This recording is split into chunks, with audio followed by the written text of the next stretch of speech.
Então, boa noite, pessoal. Em primeiro lugar, eu gostaria de dizer que continuem tomando cuidado com Covid-19, né? A situação tá piorando cada vez mais. É, e, assim, isso traz uma série de consequências para o nosso dia a dia. Vocês estão vendo isso, né? Então, inclusive saiu hoje uma diretiva da Secretaria Estadual da Educação que as aulas no sistema estadual estão adiadas de forma indefinida. Quer dizer, eles não sabem quando vai voltar, eles não querem mais dizer datas, porque parece que a situação piora e piora e piora cada vez mais, né? Poucas vacinas estão vindo, né? Eu tive a felicidade dessa semana e foi uma emoção muito grande de levar minha mãe de 80 anos para receber a primeira dose da vacina. Foi na segunda-feira de manhã. Eu sempre brinco. Eu me desentendo com a minha mãe até hoje, mas foi uma emoção grande vê-la recebendo a primeira dose. Tem mais uma dose. Ela vai receber dia 1º de abril. Ela recebeu o Coronavac. O pessoal lá, a gente foi na Ouvidor Pardinho, o pessoal foi fantástico. Nossa, eu só tenho a agradecer. Eles deixaram os velhinhos lá bem à vontade, bem tranquilos. Tiveram problema com o sistema, então demorou um pouco para vacinar, os velhinhos ficaram esperando, mas deu tudo certo. Eles foram fantásticos lá. Inclusive com muita transparência, ao mostrar o frasco da Coronavac, mostrar tirando do frasco, é, e daí aplicando, e daí mostrando que estava a seringa vazia no final da aplicação e tudo mais. Então foi ótimo. Mesmo sendo Coronavac, eu falo para todos que, independente da eficiência global, o que mais importa numa vacina é a eficiência quanto a diminuir hospitalizações e mortes. E a Coronavac diminui 100% a hospitalização e morte. Quer dizer, depois de Coronavac, você pode até pegar a Covid-19, mas vai sentir sintomas leves. Não vai ter hospitalização e não vai ter morte. Olha o que a gente está vendo. Curitiba está no máximo. Tem 400 pessoas, acho que são 400 pessoas esperando um leito de UTI. Uma amiga estava contando essa semana para mim que o marido dela é médico e um rapaz do, do, do, do, do consultório, da clínica deles, pegou Covid-19. Não tem, o rapaz não tinha plano de saúde. Vai para o sistema público. Não tem lugar para o rapaz. Ele já está com em torno de 30, 35% dos pulmões afetados e não tem lugar para ele. Então, a sorte é que ele trabalha numa clínica, então os médicos estão cuidando dele, inclusive pagando todos os remédios e tudo mais. Entubar vai ser difícil, né? Porque daí precisa de equipamento específico, local, acompanhamento 24 horas e tudo mais, se for necessário. Então, assim, para ver como está a situação. Não tem mais medicamento anestésico para como se diz, para poder entubar, né? Porque colocar aquele tubo dói, aquilo dói muito. Então você precisa ter anestésico, né? Não tem mais, simplesmente não tem mais. Então, na verdade, a gente tem que cuidar, pessoal, para não ter nada, não arriscar. Ah, mas se eu pegar eu vou ter sintomas leves, a gente não sabe. É bem interessante que nós temos todas as variantes já em Curitiba, isso já está aprovado. Uma aluna minha da biomedicina estava até me contando isso, ela trabalha num laboratório. Temos todas as variantes, desde janeiro. Desde janeiro já temos todas as variantes aqui. E provavelmente esse número maior de casos é por causa dessas variantes. É, ele, essas variantes, elas têm maior capacidade de infecção. Não necessariamente que elas matam mais, elas têm maior capacidade de infecção. Como está aumentando o número de pessoas infectadas com SARS-CoV-2, está aumentando o número de mortos. A relação de mortos, a relação ou a proporção de mortos em relação ao número de pessoas com Covid-19 continua a mesma de antes, ou muito parecida. Qual é a diferença de agora? É que ele está pegando mais gente, por isso que a gente tem mais mortes. E o problema, um outro problema, é que até ano passado, o SARS-CoV-2, as variantes que existiam, pegavam mais pessoas mais velhas, com comorbidades. Agora está pegando pessoas novas. Então a gente tem que tomar muito cuidado, tem que continuar usando máscara.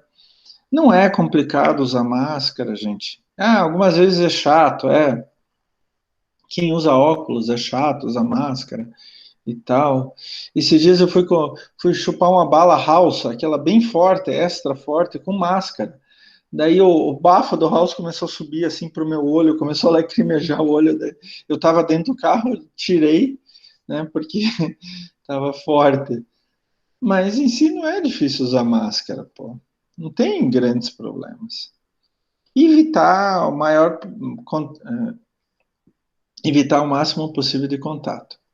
Bom, por que eu estou falando isso? Fora a nossa fala semanal sobre isso para tentar, né, sempre conscientizar vocês. Eu gosto muito de vocês e quero o melhor de tudo para vocês, pessoal. Então, por isso que eu sempre falo.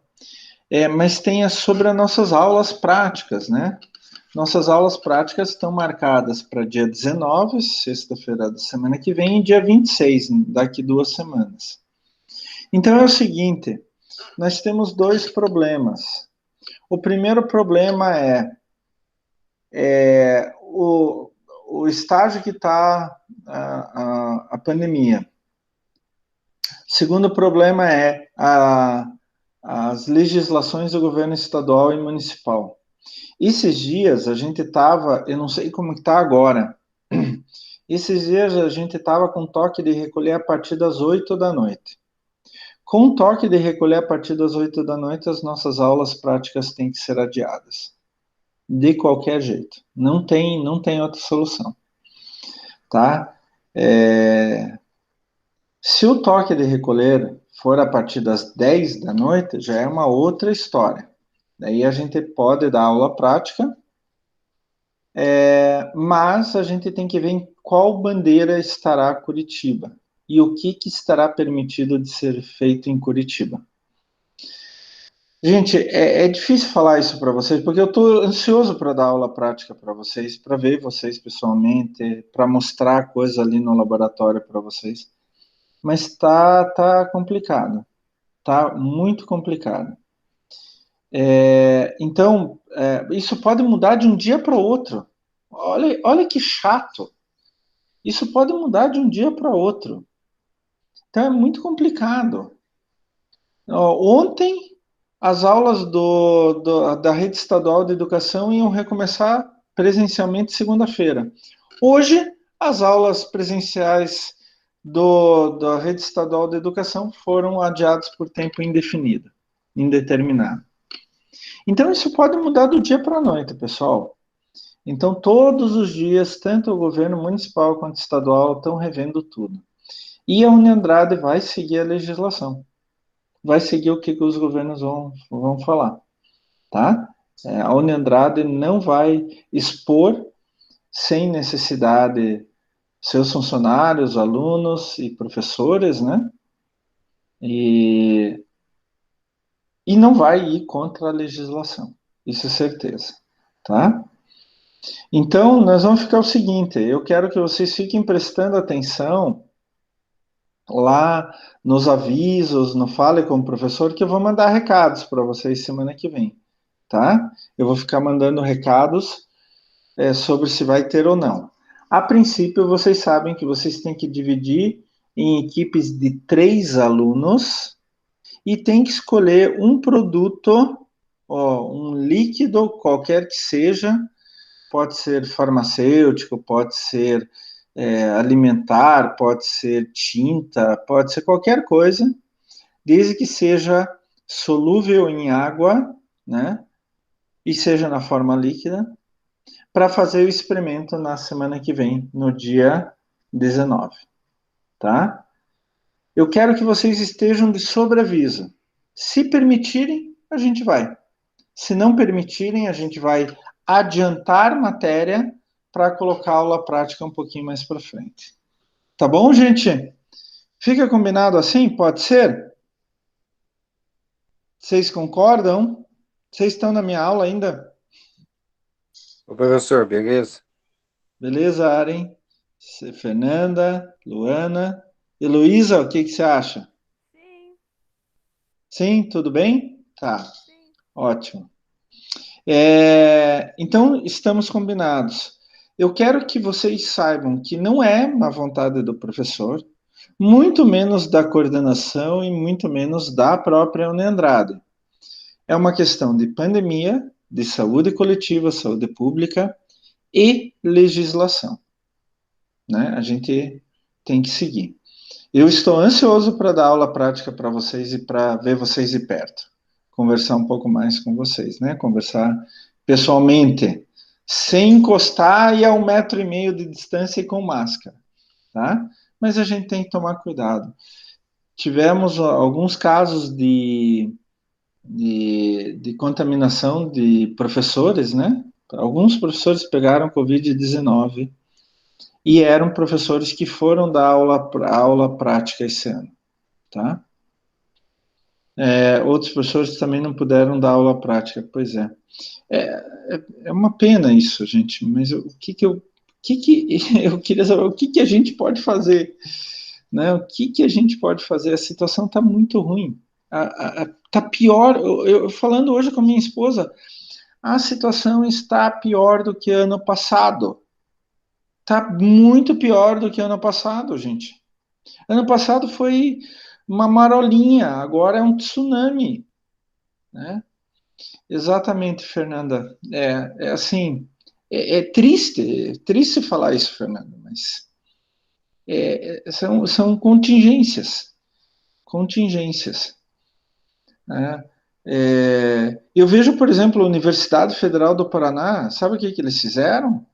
Eles chegaram para os professores assim, você está com vontade de dar aula via remota? Ah, eu não. Então não dê. Então não dê. Um amigo do meu filho passou, começo do ano passado, passou em medicina, mas para entrar no segundo semestre.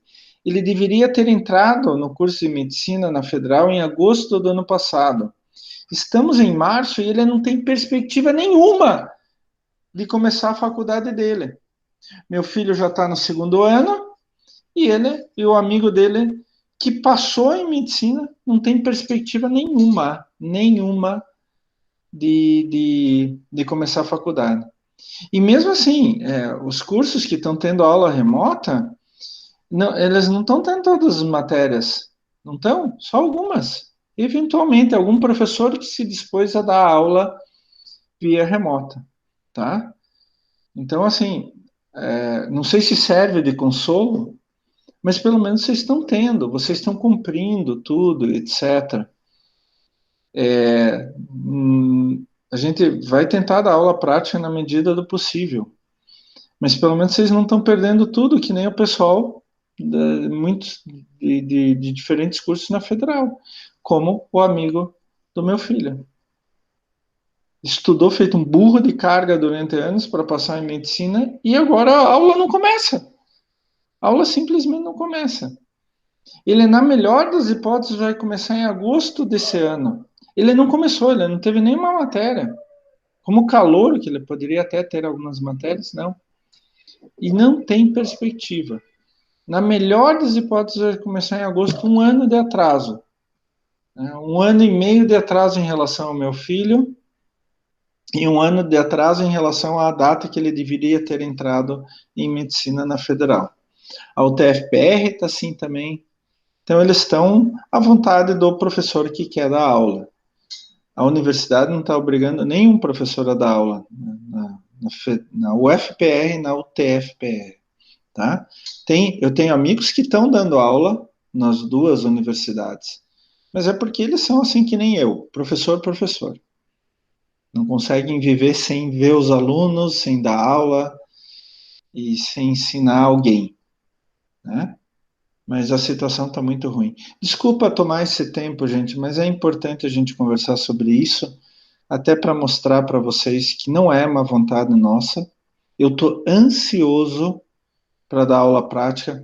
O pessoal de laboratório está tentando, eles estão lá se preparando, mas não dá para trazer aluno. Está complicado, né? Eles estão se preparando lá. Nossa, já está. Todos os roteiros de aula prática, já de todas as disciplinas, já estão com eles lá desde o comecinho do ano, alguns desde o ano passado para esse ano. Então, assim, o pessoal do laboratório sabe todas as aulas práticas, sabe as datas, só que as datas estão indo para o buraco, por causa da maldita pandemia, né?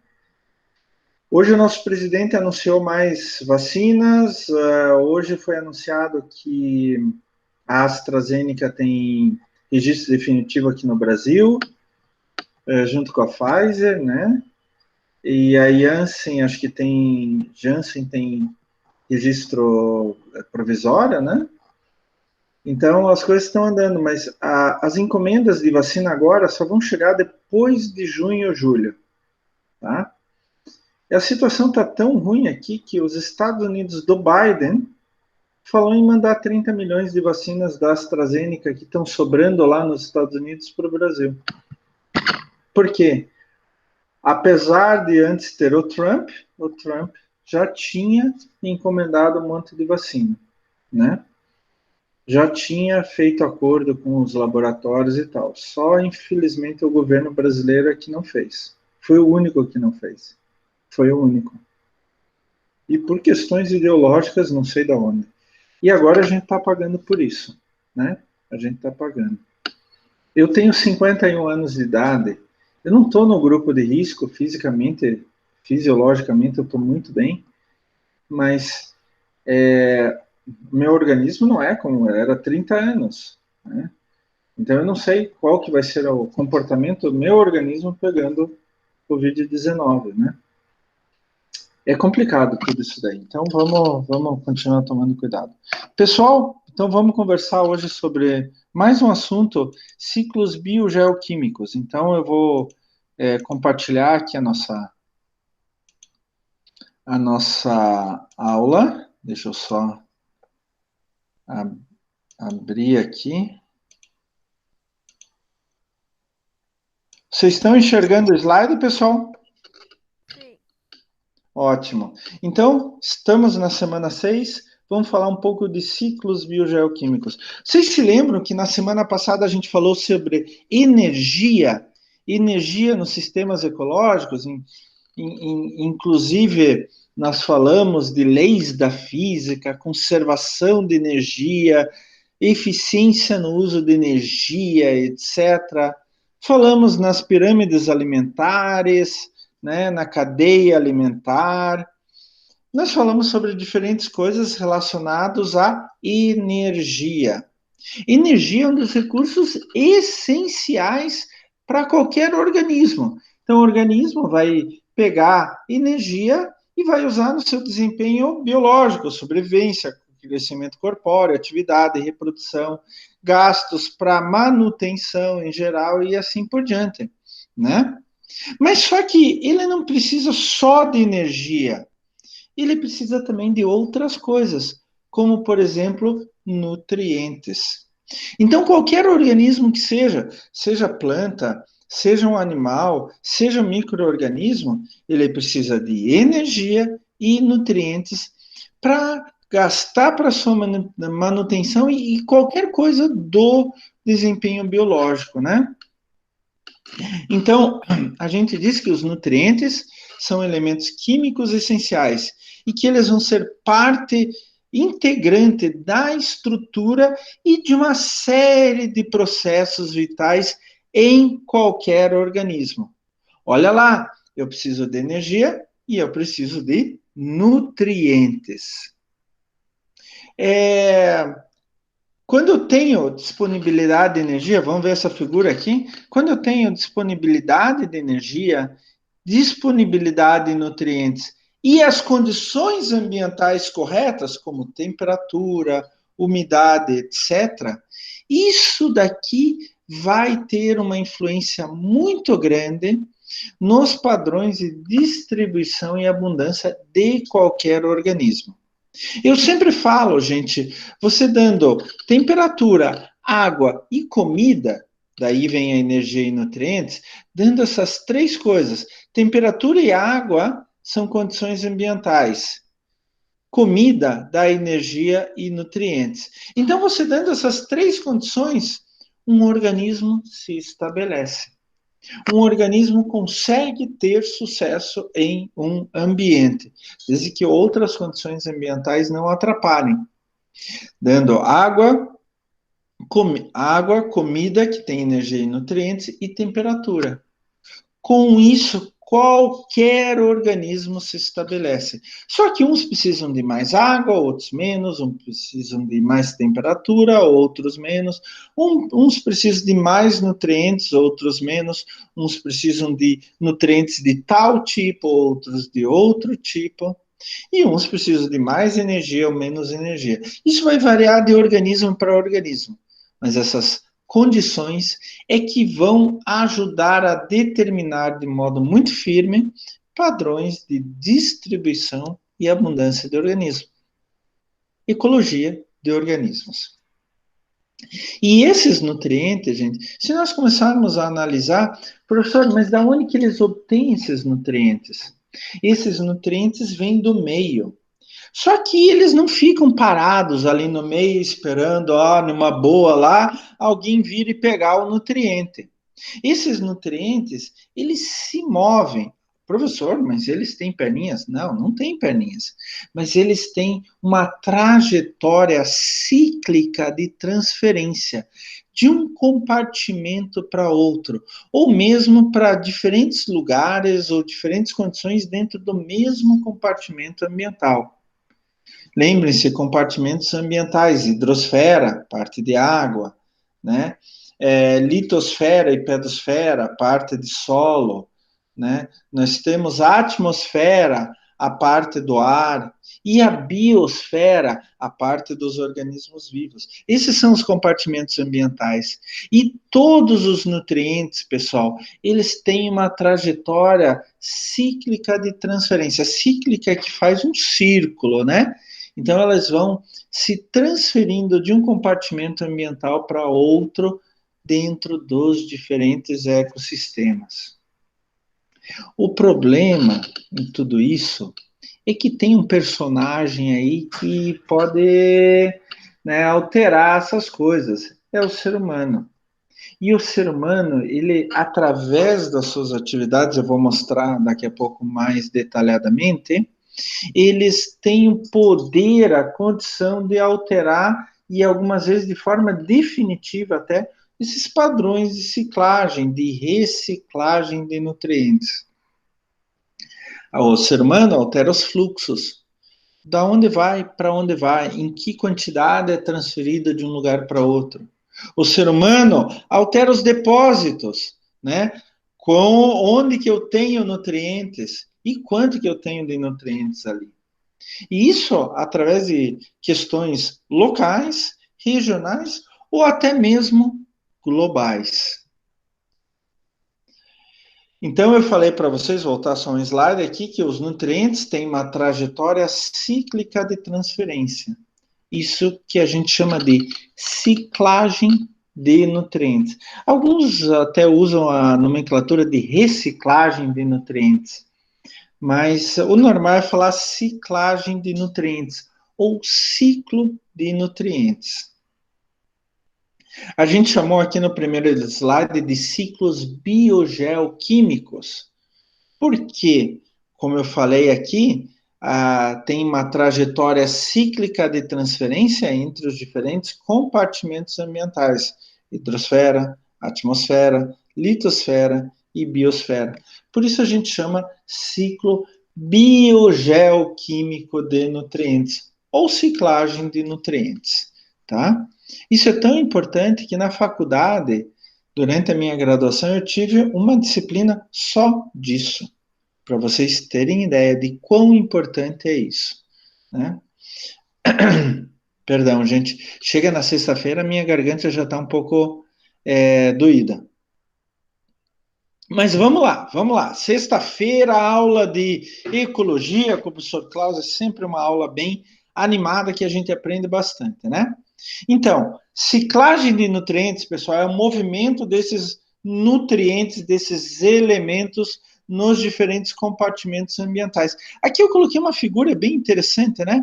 Porque eu tenho um ecossistema qualquer, eu tenho importações, então vem nutrientes de fora daquele ecossistema para dentro do ecossistema, onde que eu tenho depósito, pool de nutrientes, né? Eu tenho nutrientes em circulação entre os diferentes organismos, eu tenho exportação, onde que os nutrientes... Se lembra que eu falei aula passada, agricultura, o que que é em termos de energia, mas em termos de nutrientes? A gente exporta, a gente planta grãos, ele se reproduz, dá mais grãos, a gente tira os grãos e leva embora. Então, aquele milho que vocês comem, aquele palmito gostoso que vocês gostam, né? O que a gente faz? Exportação. Então, a gente já interfere aí, né? Esses nutrientes, eles vêm dos autotróficos, né? Os autotróficos, as plantas, elas vão pegar energia do sol, água do solo e os nutrientes que estão à disposição no ambiente. E esses nutrientes vão passar das plantas para os heterotróficos, né? Os consumidores herbívoros e carnívoros, através das plantas. E assim por diante. Se perde energia por calor, por respiração, isso vocês se lembram, né? Produtividade bruta, produtividade líquida, e assim por diante. Tudo isso daí a gente já falou aula passada. Energia e nutrientes estão extremamente ligados um com o outro em qualquer ecossistema. Olha só o que pode acontecer com os nutrientes. Isso é o que a gente chama de transporte físico de nutrientes. Então, por exemplo, os ventos podem levar partículas de solo e outros materiais que contêm nutrientes de lugares bem distantes, um para outro. Eu não sei se eu comentei com vocês, mas esses dias uma amiga da Áustria postou uma foto com um nevoeiro e ela colocou, né, areia do Saara. Realmente, o Saara, ele transporta areia até outros continentes, Europa, Estados Unidos, através de correntes de ar em altas altitudes, em grandes altitudes. Os vulcões, gente, os vulcões, quando eles explodem, jogam o magma esfria, vira rocha, a rocha vai sofrendo intemperismo, ela vai se quebrando e formando solo. O solo vai ter as características do magma, da rocha magmática original. É o caso aqui do norte do Paraná, quem que como que eles falam? Pé vermelho, né? Lá no norte do Paraná, a gente tem a chamada terra roxa estruturada, lá do solo vermelho. São solos riquíssimos em nutrientes. Mas da onde vêm esses nutrientes? Vêm dos vulcões. O norte do Paraná, toda aquela região, há milhões de anos atrás, teve supervulcões e com erupções gigantescas, que o magma ele se extravasou para todo o norte do Paraná. E daí virou rocha, essa rocha foi sofrendo intemperismo e formando solos, né? Pode ter deposição vindo do ar para baixo, pode ter suspensão através do vento também, indo do solo para cima, né? Daí isso dá os fenômenos de absorção e liberação, erosão, onde que o vento e a chuva vão arrebentando o solo e levando partículas de solo através da água, principalmente para outros lugares, né? Inclusive levando até rios, lagos e oceanos.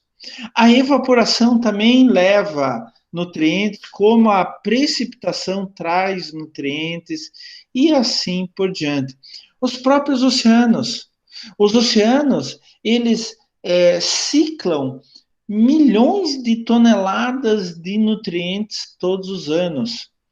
A ressuspensão dos sedimentos dos fundos dos oceanos levam nutrientes para cima, para a coluna de água e assim por diante. No ciclo biogeoquímico de nutrientes, a gente também pode ter transformações químicas, né? Onde que um organismo vivo, pode ser uma planta, um animal qualquer, vai morrer e aquele material vai sendo decomposto de forma biológica, a gente já vai ver, mas também de forma química ou físico-química. E daí vai liberando nutrientes para o solo de novo. E, finalmente, a gente pode ter transformações biológicas, né? Onde uma série de organismos vai trabalhando na decomposição de material orgânico que está no solo. Pode acontecer na água também, no ar, não, pelo menos até agora a gente não conhece, mas principalmente no solo. Qualquer organismo que morra, ele vai começar a se decompor. Vocês já notaram isso? Gente, a biologia é muito legal porque a gente começa a pensar em outras coisas, né? Então, quando vocês vão numa mata, por exemplo, façam esse exercício se já não o fizeram. Se já não o fizeram. Mas façam esse exercício. Pode ser, não precisa ser uma mata super preservada. Peguem a camada de serrapilheira que tem ali, a camada de folhas que tem ali em cima. Vocês vão ver que as folhas que estão mais na superfície, elas normalmente estão inteiras. Daí, quando vocês começam a mexer, as folhas que estão no meio, elas já estão quebradas, já estão pela metade. Algumas vezes as folhas só têm as nervuras da folha, o resto já não tem mais. E vocês vão colocando para baixo, cada vez mais vocês não sabem mais a diferença entre folha e terra, está ficando cada vez mais parecido com terra e assim por diante. Essa é uma decomposição física, mas principalmente biológica. E daí entra a biologia do solo, a ecologia do solo que eu amo, né? Vocês sabem que eu amo biologia e ecologia do solo. Amo demais, é fantástico. E daí aqui para mostrar para vocês, nós temos muitos fungos e bactérias, eles são extremamente importantes. Mas nós temos uma série de outros organismos. Os fungos e bactérias, eles fazem as transformações bioquímicas, transformam o elemento químico que está numa forma para outra forma. Mas se eu não tiver outros organismos maiores que vão fazer a decomposição física, eu não tenho a decomposição bioquímica pelos fungos e bactérias. Então, nematóides, protozoários, rotíferos, ácaros, olha que beleza, isso daqui é um opíide, né? Eu não sei qual gênero, mas família opíide, colêmbolo, isso daqui provavelmente é entomobriide. Protura, já viram protura? Protura é um hexápodo, parente muito próximo dos colêmbulos, dos dipluras e dos sínfilas, que ele é assim, tem cabeça, tórax, abdômen, 3 pares de pernas, cada par num segmento do tórax, que nem os colêmbulos. Só que os proturas não têm antenas. Mas ali, se vocês prestarem atenção, professor, tem 2 coisas para frente, não são antenas? Não. O primeiro par de patas do protura está para frente, e ele sempre fica para frente. Ele usa mais para sentir o ambiente do que para andar. Ele anda mais com os 2 pares seguintes do que com o primeiro. O primeiro ele substitui como se fossem antenas. Tem pouca gente no mundo especialista em protura. Que eu saiba, eu conheci um português e uma italiana, mas eles já estão aposentados faz algum tempo. Eu já conheço eles faz uns 20 e poucos anos. Mas que eu saiba, não tem nenhum especialista em protura vivo no mundo atualmente. Tinha o Vanet, da antiga Tchecoslováquia, que escreveu livros magníficos, fez chaves de identificação, ecologia, tudo de protura. Nos últimos anos, só trabalham com taxonomia, não com ecologia. Os Diplura e Sínfila, também junto com os colêmbulas e proturas, fazem parte do grupo dos hexápodos. Antigamente, colêmbula, protura e diplura, ou sínfila também eram considerados insetos, daí eles foram tirados de insetos. Os inquitrídeos, que é uma família de minhocas, só que são bem pequenininhos, eu tenho vários amigos que trabalham com inquitrídeos, estou vendo o que está escrito aqui, Isóptera, opiliões, isópoda, né, o tatuzinho bola, anfípoda, muito... o anfípoda é interessante, que aqui em casa tem muito anfípoda nos potes de água dos meus cachorros. Se eu deixo por 2, 3 dias a mesma água, já tem anfípoda ali dentro. Eles vão lá, são crustáceos. São próximos aos crustáceos. Quilópoda, diplópoda, né? O diplópoda tem 2 pares de perna por segmento e o quilópoda tem 1 par de perna por segmento. Megadrílide, que é um grupo, uma família de minhocas que são muito grandes. Larvas de díptero, coleópteras, tanto larva quanto adultos, aranhas e moluscos, entre outros. Vocês veem que a fauna do solo é gigantesca, né? É gigantesca. E eles vão fazer a decomposição física do material orgânico e daí os fungos e bactérias fazem o resto do trabalho. Então a gente pode ter transformação ou transporte físico, transformações químicas ou transformações, no caso, decomposição biológica, que vai fazer com que aqueles nutrientes passem por um ciclo, indo e voltando nos compartimentos ambientais. Quando a gente fala de ciclagem de nutrientes, a gente está falando de 2 formas gerais que esses nutrientes podem adquirir. A forma inorgânica, digamos assim, mineral, onde que o nutriente está no solo, dissolvido na água, está nos sedimentos, está na atmosfera. Esses nutrientes, eles não estão em organismos vivos, eles são forma inorgânica. Mas daí, por assimilação, fotossíntese, peguem, por exemplo, bromélia do gênero Tillandsia, já viram? Aqui em casa tem milhões de Tillandsia stricta. Talvez seja a Tillandsia mais comum que existe aqui no Brasil, mas eu também tenho Tillandsia usneioides. As Tillandsias são consideradas, chamadas no dia a dia de air plants. Elas não precisam de substrato nenhum, elas só precisam de um lugar para fixar as raízes. Inclusive, as raízes sofrem uma série de transformações bioquímicas para fixar muito bem e não sair dali. As tillandsias obtêm nutrientes do ar, não do substrato. As raízes dela não servem para tirar nutrientes, só servem para se fixar. Mas daí,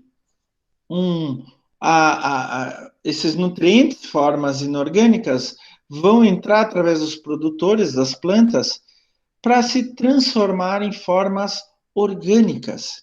Eles vão entrar em organismos vivos. Então, o nutriente que estava numa forma inorgânica, no solo, na água, no sedimento, no ar, eles vão se transformar em formas orgânicas. Vão entrar nesse sistema através das algas, plantas e algumas poucas bactérias autotróficas que existem, né? Daí, das plantas vão para os animais, que vão fazer os seus detritos, já entenderam, né? Fazer o número 1 e 2, que vão para os micro-organismos vão também pegar nutrientes desses animais e assim por diante. Vai para uma série de fases diferentes de formas orgânicas. Olha, gente, a partir do momento em que aquele elemento entrou em algum organismo vivo, mesmo que aquele organismo vivo ele morra, aquele elemento é considerado forma orgânica, tá? E daí essas formas orgânicas, elas também vão ser submetidas a processos geológicos. Querem ver um exemplo? Carbono, ciclo do carbono. O que é o petróleo? Petróleo é carbono. Da onde veio esse carbono? De organismos fósseis que existiram há milhões de anos atrás, que foram submetidos a altas temperaturas e pressões. A turfa é solo orgânico, organosolo, matéria orgânica que está sendo decomposta há milhares de anos. O carvão é a mesma coisa, matéria orgânica submetida a certas condições de pressão e temperatura. E assim por diante. Então, petróleo, carvão, eles originalmente eram carbono na forma orgânica. E daí eles se transformaram por processos geológicos que são muito mais lentos, levam milhões de anos e muito menos intensos, em material mineral. A gente também tem uma série de nutrientes em compostos que passaram por processos geológicos em compostos inorgânicos, como calcário e vários minerais. O ciclo do fósforo, ele depende desses compostos inorgânicos que se formaram por processos geológicos durante milhões de anos. Os compostos orgânicos, o ser humano vai tirar dali, vai fazer uso, principalmente queimando combustíveis fósseis, e vai voltar através de formas inorgânicas para o sistema. Já os compostos inorgânicos, o ser humano vai aproveitar. Então, ele vai usar como fertilizante, ele vai usar como componente de alimento e assim por diante. E daí vai entrar no sistema por formas inorgânicas, se transformando mais tarde em uma forma orgânica. Gente, esses processos biológicos aqui, ou vamos dizer assim, essas formas inorgânicas e orgânicas é o que está disponível para a gente. Processos geológicos é o que a gente tem que tirar dali para poder disponibilizar. Os ciclos biogeoquímicos, pessoal, têm uma ligação muito grande com os seres humanos, mas muito grande. Tanto o ser humano utilizando de ciclos biogeoquímicos para o seu dia a dia, mas também seres humanos alterando os ciclos biogeoquímicos. Tá? O ser humano tem um papel muito importante nessa história. Os ciclos biogeoquímicos, eles foram se aperfeiçoando ao longo de milhões de anos. Eles têm perdas, têm variações, tem, normal. Mas eles foram se aperfeiçoando cada vez mais. Num certo momento, entrou nessa equação tal de ser humano e ele quis se aproveitar desses ciclos biogeoquímicos. Então, ele começou, por exemplo, a acelerar o movimento de muitos materiais nos ciclos, formas inorgânicas, orgânicas, processos geológicos e tudo. Daí, esses ciclos, com toda essa perturbação do ser humano, começaram a se tornar imperfeitos ou acíclicos, sem ciclo. A é sem ciclo. E daí começou a se mostrar que muitos ciclos biogeoquímicos estavam tendo carência ou excesso de nutrientes. Mas como o ser humano pode fazer essa interferência, professor? Eu acho que essa figurinha é bem ilustrativa, né? Então, quando vocês andam de carro, pessoal, quando vocês andam de carro, colocam gasolina. Ah, professor, mas eu não ando de carro, eu ando de ônibus, e ônibus usa diesel, né? Quando a gente queima um combustível fóssil, o que a gente está fazendo? A gente está jogando, por exemplo, sulfatos o SOx no ambiente, tanto na forma de SO2 quanto na forma de SO3. A gente está jogando carbono na forma de monóxido ou dióxido de carbono. A gente está jogando NOx, óxidos de nitrogênio, NO, NO2, na atmosfera. Estes são compostos que existiam nos combustíveis fósseis, que a gente tirou, olha lá, ó, lá dos processos geológicos. Então, isso que eu particularmente chamo de carbono exógeno. Carbono que não estava circulando no meio ambiente. Ele estava lá quietinho, milhões de anos lá, muitos metros de profundidade, a gente tirou para poder andar de carro, para poder andar de ônibus, para poder fazer uma série de coisas, né? Inclusive metano. As indústrias, mesma coisa. Isso é o que sobra da combustão imperfeita dos combustíveis fósseis ou combustão parcial.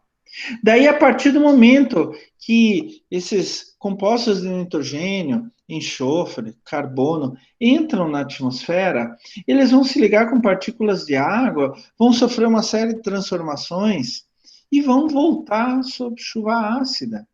Por exemplo, ácido sulfúrico, H2SO4, ácido nítrico, HNO3. Outra maneira que o ser humano interfere muito nos ciclos biogeoquímicos são através dos fertilizantes, principalmente fertilizantes minerais, né? O NPK, nitrogênio, fósforo e potássio, que são os macronutrientes na agricultura, mas microelementos, micronutrientes como boro, iodo, cobalto, que a gente também usa na agricultura. O problema é que muitas vezes esses fertilizantes minerais não são aproveitados em seu máximo pelas plantas, daí pela erosão acabam indo para a água, produtos nitrogenados e fosfatados. Detergente que vocês usam em casa, gente. Vocês lavam louça em casa? Eu lavo. Eu lavo bastante, pelo menos 2, 3 vezes por dia eu estou lavando louça aqui em casa, né? Nos detergentes tem muito fósforo, gente. Para onde vai esse fósforo? Para o esgoto. E depois vai para a estação de tratamento de esgoto, que não tira todo o fósforo, volta para o rio. Inclusive, algumas vezes, ou grande maioria das vezes, nem vai para a estação de tratamento de esgoto, o esgoto vai direto para um rio. Então, esses só são alguns exemplos. Mas, professor, eu preciso andar de carro, eu preciso andar de ônibus. Pois é. A gente precisa de indústria, pois é. A gente precisa de agricultura e os fertilizantes aumentam muito a produtividade, pois é. Professor, se eu não lavar a louça lá em casa, minha mãe bate em mim, professor. Pois é. Mas a gente vai interferir de qualquer maneira. Só que não dá para a gente repensar um pouco como é a interferência do ser humano nos ciclos biogeoquímicos? Então, a gente pode fazer uma série de impacto nos ciclos biogeoquímicos. A gente acumula agrotóxico e metais na cadeia alimentar, eutrofização dos corpos de água, né? Eutrofização é quando eu jogo muito, principalmente nitrogênio na água, produtos à base de nitrogênio. O que acontece? As bactérias aeróbias que estão dentro da água pensam, oh, que beleza! Vamos nos alimentar e reproduzir pra caramba. Só que elas são aeróbias, vão tirando oxigênio dissolvido da água, vai diminuindo o OD, oxigênio dissolvido na água, e daí vocês começam a ver os peixinhos com a boca para fora, né? O que eles estão tentando fazer? Respirar ar ou respirar oxigênio do ar, só que eles não conseguem. E daí eles morrem porque não tinha oxigênio na água. Contaminação do lençol freático. A água subterrânea, lençol freático, lá na Europa está 80% contaminada com produtos nitrogenados vindos da má utilização de adubos à base de nitrogênio na agricultura. Ecossistemas costeiros estão super contaminados com metais em sedimentos. Um amigo meu, muitos anos atrás, fez um trabalho aqui na Baía de Paranaguá, onde que passam os navios, metal pesado na coluna de água e no sedimento de fundo. Está cheio. Mas da onde vêm esses metais pesados? Da tinta dos navios. Amazônia, desmatamento e principalmente garimpos. Eu conheci num congresso lá na Suécia um pesquisador da USP que trabalha há 30 anos com mercúrio lá nos garimpos da Amazônia. E ele me comentou: olha, se parar agora, totalmente zerou, perfeito. Esse mercúrio vai ficar durante milhares de anos lá. No Pantanal, projetos agropecuários sem sustentabilidade. O Pantanal é um ecossistema tudo diferente, especial, particular. Os ciclos biogeoquímicos aí têm as suas peculiaridades. A gente não pode fazer qualquer coisa lá. O ideal no Pantanal é aproveitar os campos naturais com gado, e mesmo assim baixa população de cabeças de gado por hectare. Aterros e esgoto sanitário industrial, principalmente lixão, onde não tem nenhuma proteção. Eu jogo todo o lixo ali, daí tem nutrientes que não acabam mais, tem metais pesados. Poluição da água, do solo, do ar. É óbvio que vai atrapalhar muito os ciclos biogeoquímicos. E, finalmente, outra coisa que o ser humano atrapalha os ciclos biogeoquímicos é a extração de recursos minerais. Ah, mas professor, eu gosto do anel de ouro. Ah, mas professor, a prata é boa para isso. Nosso computador tem ouro, tem prata, tem um monte de coisa no nosso computador aqui dentro, né? A gente precisa. O que a gente tem que começar a repensar? Será que a gente precisa fazer em toda essa intensidade? Será que muitas dessas coisas não dá para diminuir ou fazer de outra maneira que não provoque tantos impactos nos ciclos biogeoquímicos? Eu não estou falando só de nutrientes, eu estou falando de todos os elementos, inclusive metais pesados, né? Mas a gente também pode usar os ciclos biogeoquímicos para coisas boas, para ver se a gente está fazendo certo, por exemplo, monitorar a poluição. Quando eu vou monitorar a poluição da água, o que eu estou fazendo? Monitorando os ciclos biogeoquímicos, as diferentes formas que tem de cada elemento naquele corpo de água. Estabelecimento de técnicas de manejo, o plantio direto na agricultura, isso. Ele, ao longo do tempo, aumenta muito a quantidade de fósforo no solo, de matéria orgânica, de nitrogênio orgânico no solo. É uma beleza, daqui a pouco a gente não precisa mais nem adubar. E eu posso ir acompanhando o plantio direto, os indicadores dos ciclos biogeoquímicos para ver que está acontecendo ali dentro? Determinação e controle de perda de fertilizante. Por isso que a gente monitora muito a água subterrânea em áreas de agricultura, para ver quanto que a gente está perdendo de fertilizantes. E daí, será que a gente não pode usar de uma outra forma para não perder tanto? O uso racional de recursos hídricos, recursos minerais. Mas o que a gente está mais utilizando o ciclo biogeoquímico para estudos aplicados é o controle do aumento do CO2 e outros gases do efeito estufa, né? Mas o CO2 é o principal na atmosfera. O CO2 é uma parte do ciclo biogeoquímico do carbono, em um compartimento ambiental específico, a atmosfera. Mas o carbono vai em vários compartimentos ambientais, eu já vou mostrar para vocês. Então, o que a gente está usando? Um ciclo biogeoquímico para monitorar a besteira que a gente está fazendo, de jogar cada vez mais gases do efeito estufa. Dois gases principais fazem parte do ciclo do carbono, o CO2 e o CH4, o metano.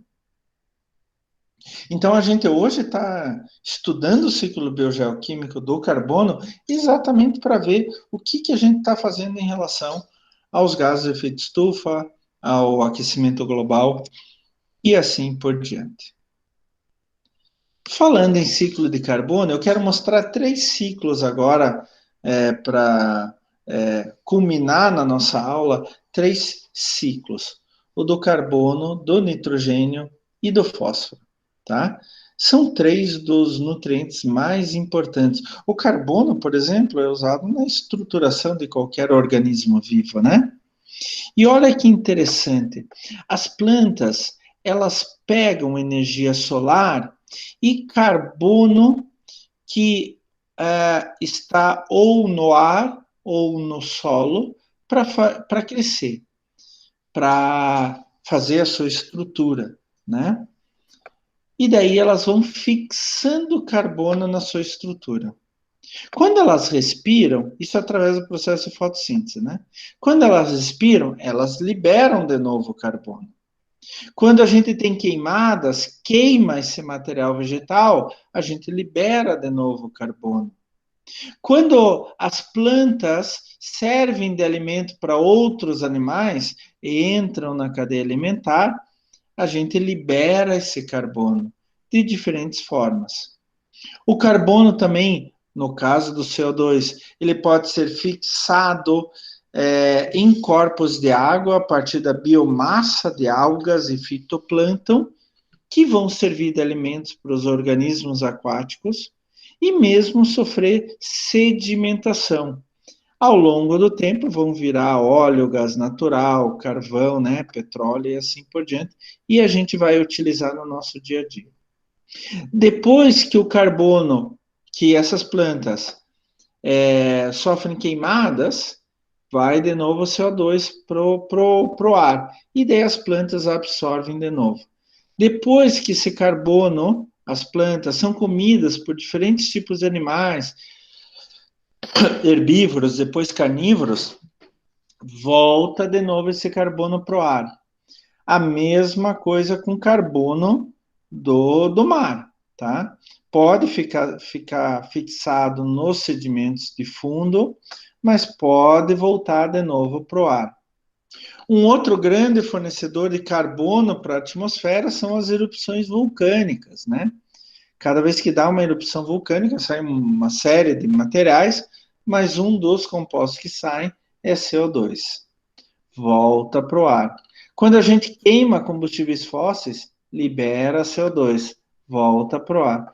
E as plantas, daí, junto com a energia elétrica, absorvem de novo o CO2. Olha só, um sistema sem o ser humano, a gente não tem esse último ponto aqui. A gente tem todo o resto. Não tem a queima de combustíveis fósseis, sem o ser humano. E o que está causando esse rebuliço todo no ciclo do carbono hoje no mundo, né? No mundo inteiro? É a queima de combustíveis fósseis. Então vejam só a diferença de carbono que a gente libera, que o ser humano libera em relação ao restante. É tão grande, que a gente está mudando as condições climáticas do planeta por causa disso. Tá? Então, o ser humano ele acaba tendo uma influência muito grande no ambiente através do efeito estufa, queima de combustíveis fósseis. Mas a gente também pode aproveitar o ciclo do carbono para fazer coisas boas, né? Hoje a gente sabe que certos tipos de ecossistemas eles são muito eficientes na captura de carbono. Um desses criados pelo ser humano é o plantio direto, onde que você não incorpora matéria orgânica no solo. A gente deixa a matéria orgânica na superfície do solo. Ela incorpora uma quantidade imensa de carbono naquele material que vai sendo decomposto aos poucos por uma série grande de organismos. Eu estudei esses organismos do plantio direto no meu mestrado.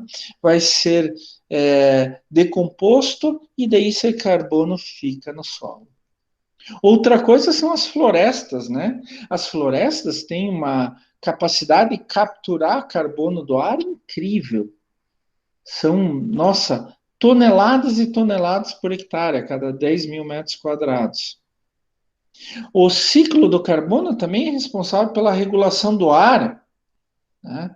Em diferentes formas. Regulação do clima. E o ciclo do carbono nos dá também fornecimento de combustíveis fósseis. Esses são chamados os serviços ambientais. É aquilo que a natureza nos oferece sem pedir pagamento nenhum. Então, o ciclo do carbono pode trazer coisas ruins, influenciada pelo ser humano, mas pode trazer coisas muito boas. Talvez o ciclo de nutriente que seja mais interessante para a gente analisar seja o ciclo do nitrogênio. Por quê? O ciclo do nitrogênio, além de passar por todos os compartimentos ambientais obrigatoriamente, ele tem momentos onde que o nitrogênio ele é inorgânico e outros momentos onde que ele é orgânico.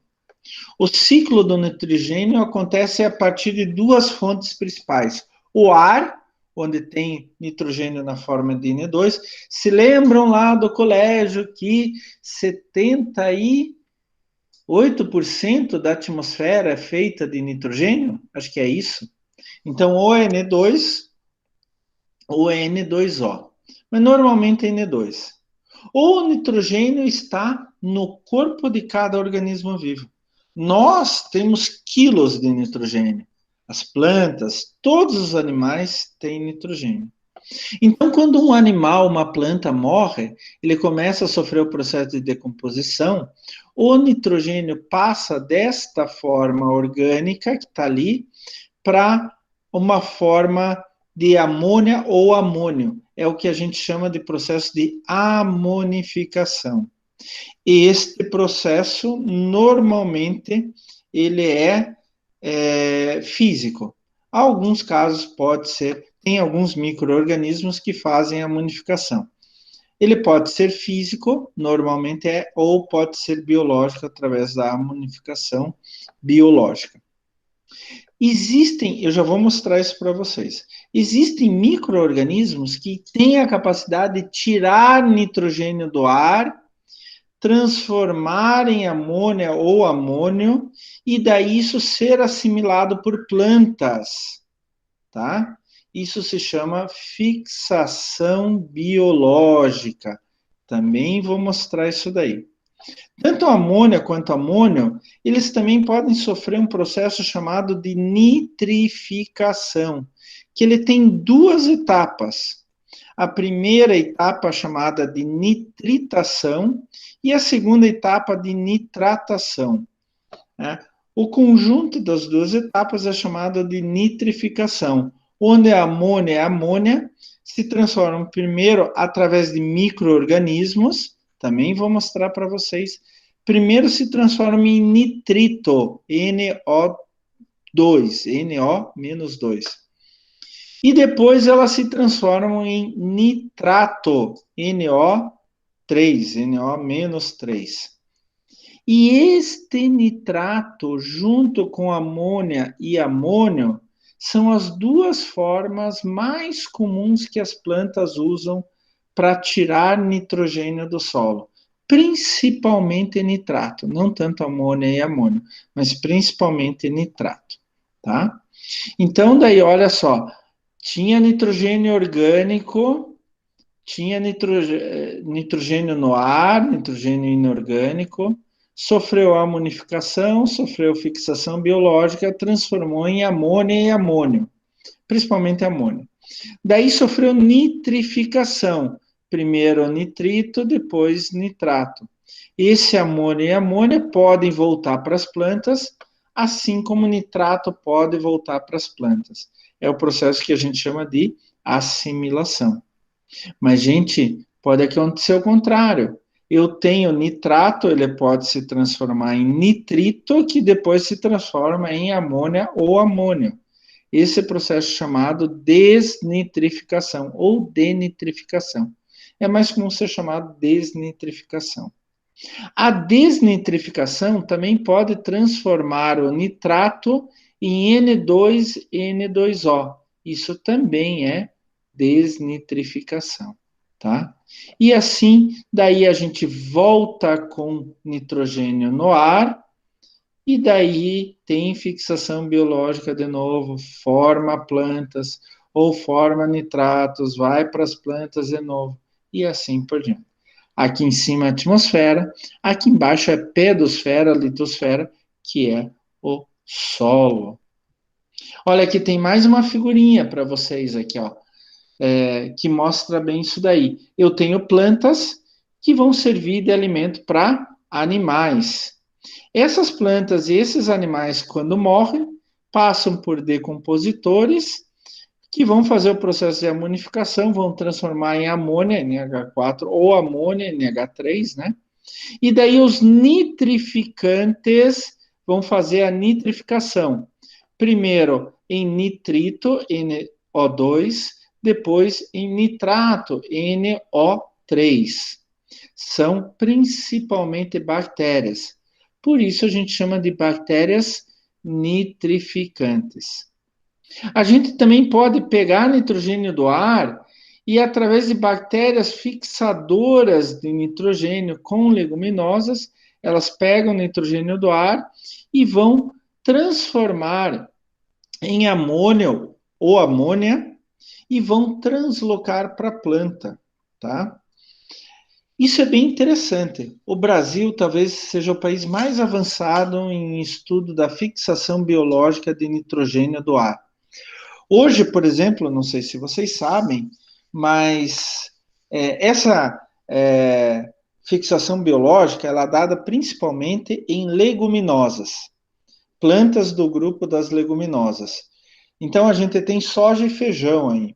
A gente já conhece uma série de bactérias que vão fazer simbiose. Se lembra? A gente já falou isso em umas aulas anteriores. Vão fazer uma simbiose.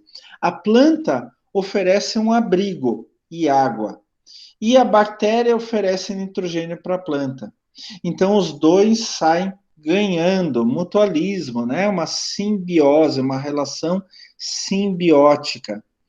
Quando vocês tiram uma leguminosa, por exemplo, um trevo, vocês pegam um trevo no jardim de vocês, tiram, vocês vão ver que nas raízes tem uns nódulos, umas bolinhas. Aquilo não é doença. Aquilo é uma bactéria fixadora de nitrogênio que fez uma simbiose com aquela leguminosa, no caso o trevo. Tá? E daí a bactéria está tirando nitrogênio do ar, que a planta não consegue fazer isso, transforma em amônia, principalmente amônia, mas também amônio, e transloca para a planta. Ela usa uma parte, a bactéria usa uma parte para ela mesma e o resto ela transloca para a planta. E daí todo mundo sai feliz. Né? A partir do momento que eu tenho a nitrificação NO3, essa é, junto com a amônia NH4 e amônio NH3, essas são as formas mais preferidas das plantas de absorverem nitrogênio do solo. Mas, como eu falei no slide passado, também temos as bactérias desnitrificantes, que pegam nitrogênio, ou nitrogênio na forma de nitrato, NO3, e transformam em nitrogênio na forma de N2, que é um gás e vai para a atmosfera. Né? Olha que legal. Então, o processo de fixação de nitrogênio do ar, vocês viram aqui, é chamado tanto, não só de fixação de nitrogênio do ar, mas fixação de nitrogênio que estavam nas plantas, nitrogênio orgânico das plantas, a gente chama de amonificação. Nós temos diferentes organismos que fazem isso, micro-organismos, por exemplo, Azotobacter e Clostridium. Clostridium, né, que é anaeróbio, inclusive. Algumas espécies de Clostridium são doenças muito sérias, mas tem algumas espécies que fazem a amonificação. São extremamente importantes no ciclo do nitrogênio. Eles são de vida livre. Eles não fazem simbiose com nada, mas fixam nitrogênio ou do ar ou de matéria orgânica em decomposição. A simbiose com raízes de leguminosas, antigamente a gente chamava de gênero Rhizobium, e agora foi reclassificado já há alguns anos, e o mais comum que faz simbiose com raízes de leguminosas são os Bradyrhizobium. Hoje, a gente já sabe de muitas bactérias de vida livre no solo que fazem fixação de nitrogênio do ar junto com gramíneas, como, por exemplo, milho, cana-de-açúcar, etc.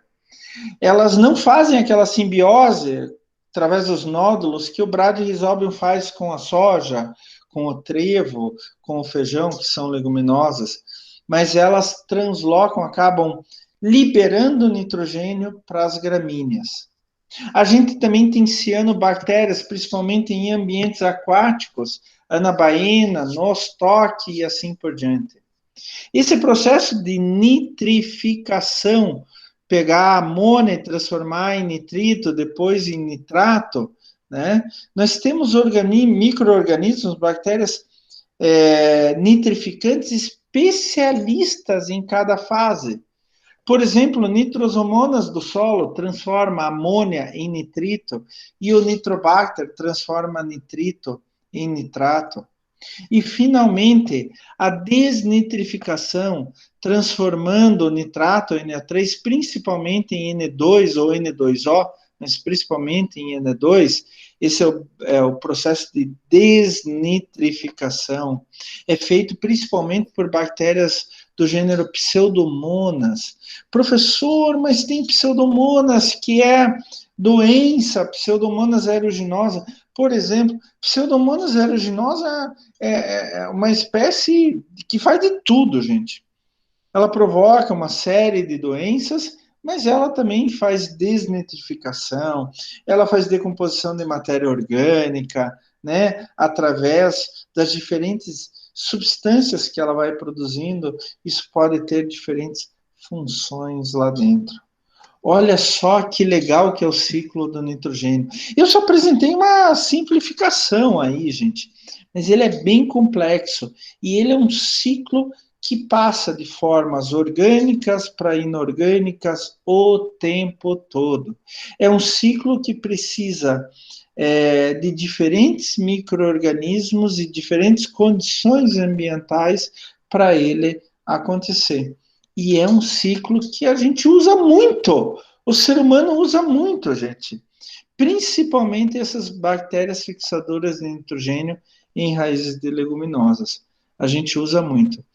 Aqui no Brasil, por exemplo, só para dar um fato para vocês, hoje a gente economiza alguns bilhões de dólares em adubo nitrogenado para soja. Agricultor que usa adubo nitrogenado na soja é idiota, está perdendo dinheiro. É só colocar bactérias fixadoras de nitrogênio. E muitas dessas bactérias são bactérias nativas. Talvez vocês não saibam, mas a gente teve uma das maiores mulheres pesquisadoras do mundo aqui no Brasil, a Johanna Dobereiner. Ela já morreu há alguns anos. Eu tive a honra de conhecer ela lá na Embrapa Agrobiologia do Rio de Janeiro. Ela, mulher, foi considerada pelo menos 5 vezes para o Prêmio Nobel da Paz, porque ela foi uma das grandes iniciadoras das bactérias fixadoras de nitrogênio do ar em leguminosas no mundo. E ela formou um grupo que é fantástico, eles trabalham intensamente até hoje, e ela descobriu várias espécies indígenas, nativas, que fazem isso. E muitas dessas espécies hoje a gente reproduz em fábricas. Você pode comprar, daí você mistura com as sementes e planta normal, não gasta quase nada.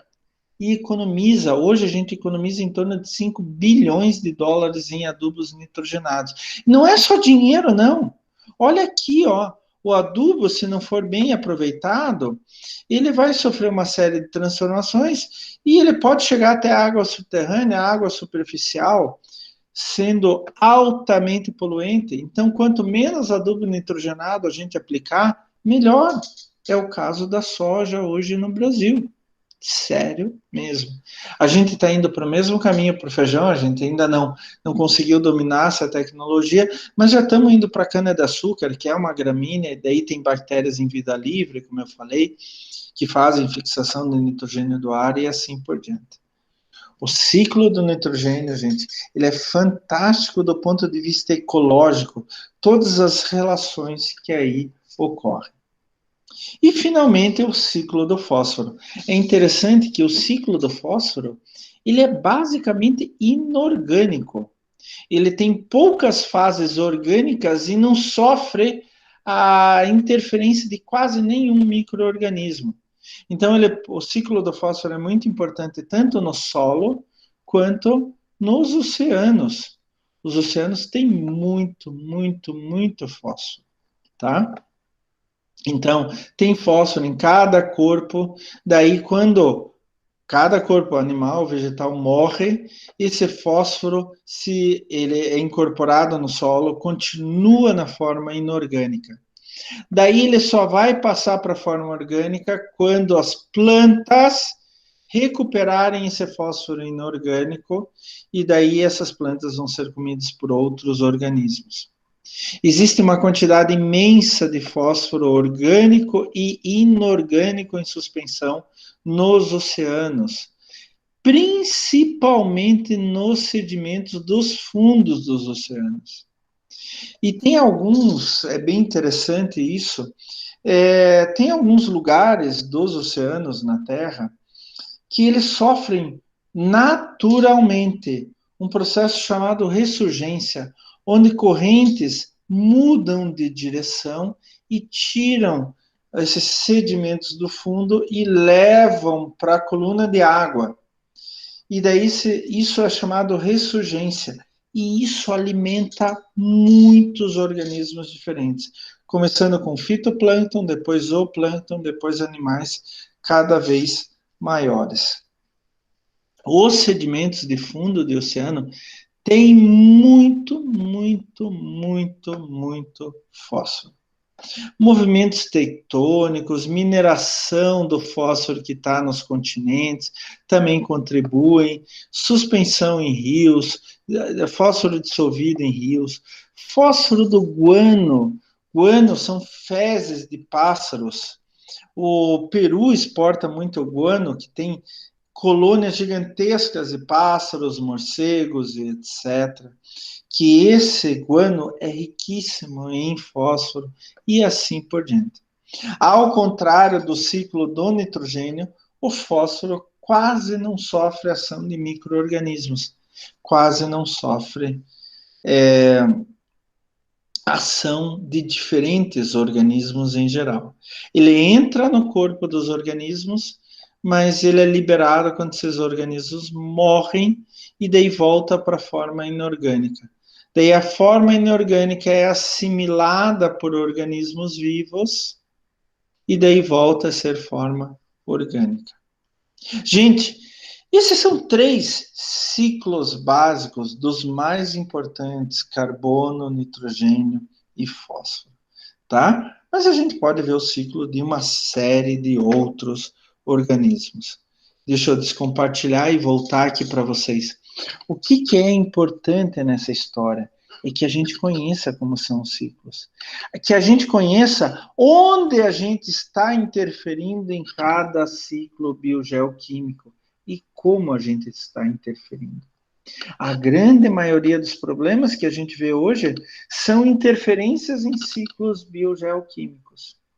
E daí vai começar a faltar para os organismos em geral e para os processos que o próprio ser humano quer fazer. Isso a gente está lutando muito, por exemplo, na agricultura, para chegar o mais próximo possível da ciclagem natural de nutrientes, dos ciclos biogeoquímicos naturais. Plantio direto é um caminho para isso, a integração lavoura, pecuária, floresta é um caminho para isso. Quanto mais perto a gente chegar, menos a gente vai perder. E daí menos a gente precisa importar na forma de adubos. Isso é ótimo para o meio ambiente, é ótimo para o bolso e assim por diante. A gente consegue daí suprir todos os lados possíveis. Mas a gente tem que ver isso nos ecossistemas naturais também. Será que eles não estão perdendo muitos nutrientes de tal maneira que a gente vai ter que interferir ali? Porque eles já estão perdendo vida, por exemplo? Os ciclos biogeoquímicos são extremamente importantes. Tanto que a gente vai continuar pegando uma faceta disso em algumas aulas posteriores, falando da lei do mínimo de Liebig. Não é só sobre os ciclos biogeoquímicos, sobre os nutrientes, mas também sobre os nutrientes. Gente, por hoje é só, já são 9h30, nossa. Alguma pergunta, alguma dúvida, pessoal? Podem perguntar sem problema algum. Nada, pessoal? Não, professor, aquelas bactérias com simbiose na raiz é similar à micorriza, no caso? É competição ou... Não, não. A micorriza é outra coisa, né? Mas a ideia básica é a mesma. A micorriza normalmente é um fungo que vai fazer a simbiose com a raiz. Tanto que quando você vai estudar micorriza, eu não sou especialista em micorriza, né? Mas já li bastante e tal. Quando você vai estudar micorriza, você tem que coletar a raiz da planta, e daí tem até uns métodos lá no microscópio, com quadradinho e tal. Você tem que ver quantos fungos, quantas hifas estão saindo das raízes.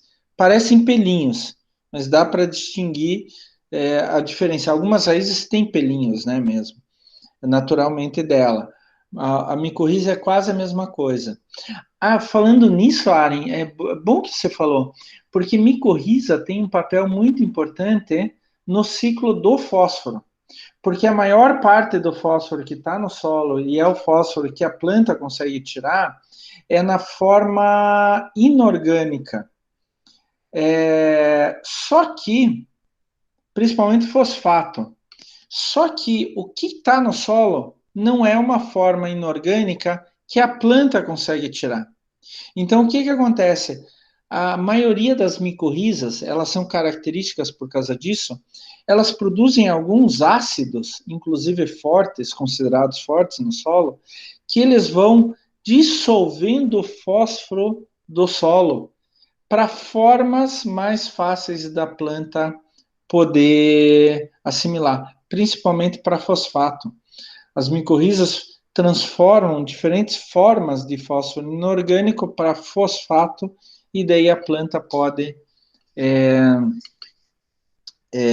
assimilar. Por exemplo, isso acontece principalmente com árvores, essências florestais.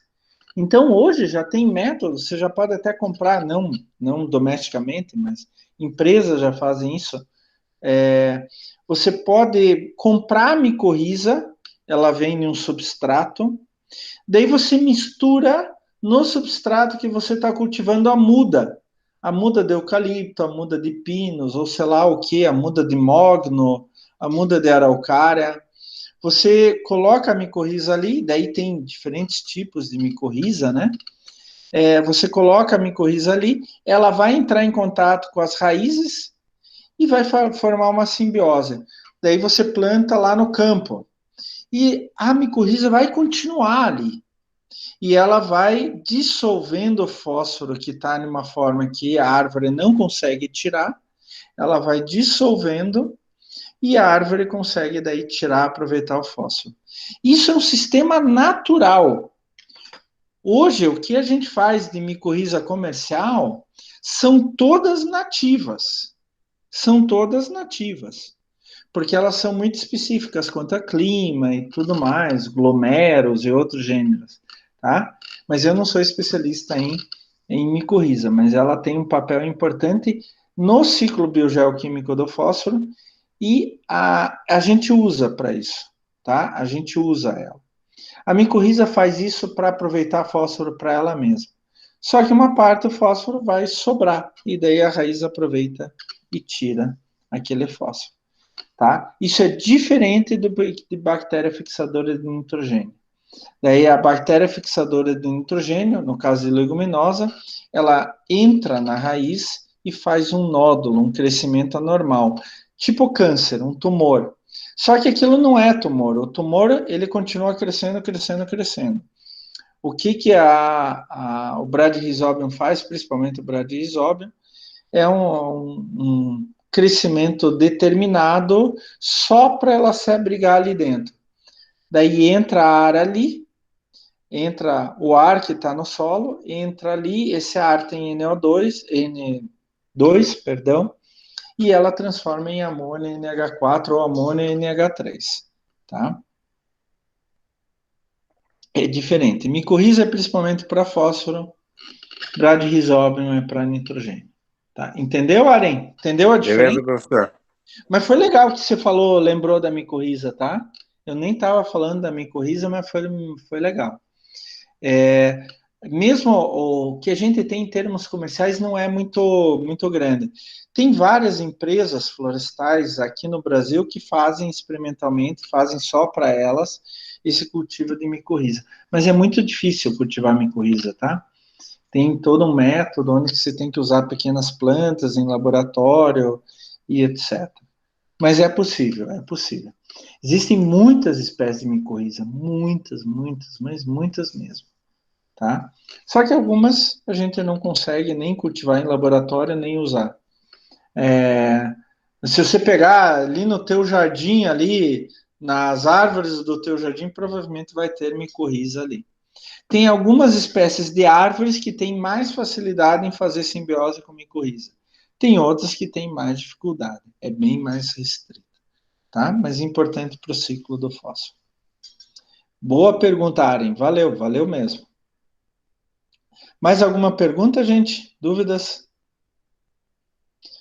Então, pessoal, fiquem de olho lá nos recados, no Fale com o Professor, que eu vou mandar alguma coisa para vocês sobre a aula prática. Independente disso, já vão fazendo as equipes e vão escolhendo uma substância química, seja solúvel em água e seja na forma líquida, para a gente testar no laboratório com alface. A gente vai fazer um teste com sementes de alface. Tá certo? Fiquem de olho lá. Pode ser sexta que vem. Pode ser. Eu não garanto para vocês. Eu não vou dizer nem que sim, nem que não. Tá bom, pessoal? Mas saibam que não é má vontade, nem minha, nem da coordenação da biologia, nem da Ana Andrade. É simplesmente por causa dessa porcaria da pandemia. Tá certo, pessoal? Certo? Tranquilo, professor. Tranquilo, então, obrigado pela presença de vocês hoje, gente. Boa noite, bom final de semana e prestem atenção nos recados lá. Ah, não se esqueçam de fazer atividade de frequência, hein, pessoal? Tchau, tchau. Bom final de semana também, Luana. Tchau, tchau para Boa você. noite, Obrigado, professor. professor. Bom final de Você também. semana. Bom final de Tchau, semana. Elisa. Até semana que vem. Até semana que vem, Aren. Tchau, tchau.